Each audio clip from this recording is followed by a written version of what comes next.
Today we'll be learning about how to structure your body paragraph. So here's our prompts for today is trace one character throughout the duration of the book and examine how the character changes from the beginning to the end. Relate the character's transformation to a theme or subject also discussed in the novel. So as you saw in our first video for this literary analysis section, you're going to set up your essay in a 5-paragraph essay structure where each 3 body paragraphs are the beginning, middle, and end of the novel.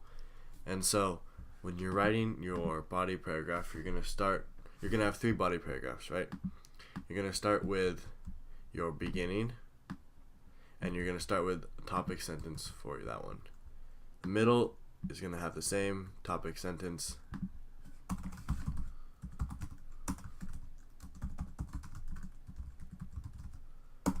And the end paragraph will as well. But what does a topic sentence mean? What does that entail? Alright, so the topic sentence is basically your premise for what you're going to talk about during that paragraph. It's basically a mini thesis statement, so about only the paragraph that the topic sentence is in. It's going to give you an outline of what the body paragraph is about. Oh, okay. So it's like a mini thesis statement that only applies to the one paragraph. What do I do next? Alright, so once you have your topic sentences for each body paragraph, you're going to have to get evidence, and you're going to have to be able to support it and relate it back to the topic sentence that paragraph is on. But how do I know if my evidence is good evidence? Where do I put my evidence? Alright, well, to make your evidence, find good evidence, you're going to have to go through the text and find good examples of whatever you're trying to prove. And so, if you're trying to prove something about your character's hair is blue, find the quote in the novel that shows that the character's hair is blue, so that the reader, when they're reading the essay, understands that you're not making anything up. Oh, okay. So evidence that's relatable. So after your topic sentence, and to support your topic sentence, you're going to have a quote. But before you put a quote in, you have to give some context.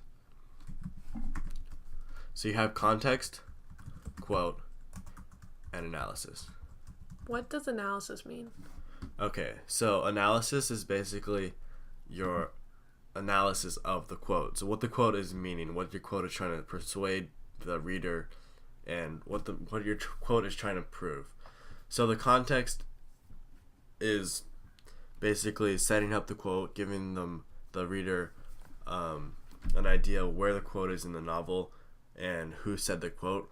The quote, of course, is the quote itself. And analysis is basically breaking down the quote and telling the reader what the quote is about and what you're trying to prove with the quote. What should be longest, my context, quote, or my analysis? They should be roughly the same length, but your analysis should be a sentence or 2 more.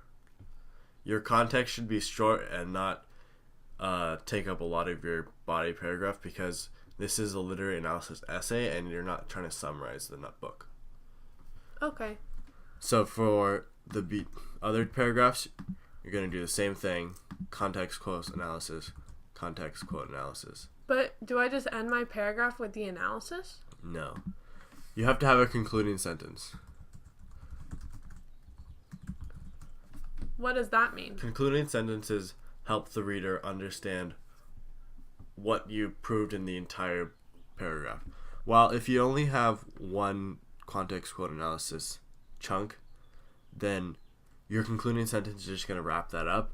But if you have a second context, quote, analysis chunk, your concluding sentence has to encompass both quotes and analysis, so the reader understands what they mean, and then so that the reader can move on onto the next section. It acts as a transition between 2 body paragraphs. Oh, okay. So it kind of summarizes up the main points of the paragraph that you made. Exactly. To make it easier to understand. So in general, our body paragraph structure is going to start with a topic sentence that kind of sets up what the body paragraph is going to be like with our points, and then it's going to have context of a situation. Then we're going to put in a quote, and then we're going to analyze that quote and what it's proving that relates to our thesis statement. And then we might have that context quote analysis set up again, But if not, then we're going to have a concluding sentence that wraps up all of the points that we made in kind of a summary of the body paragraph. Exactly. We're going to do that 3 times.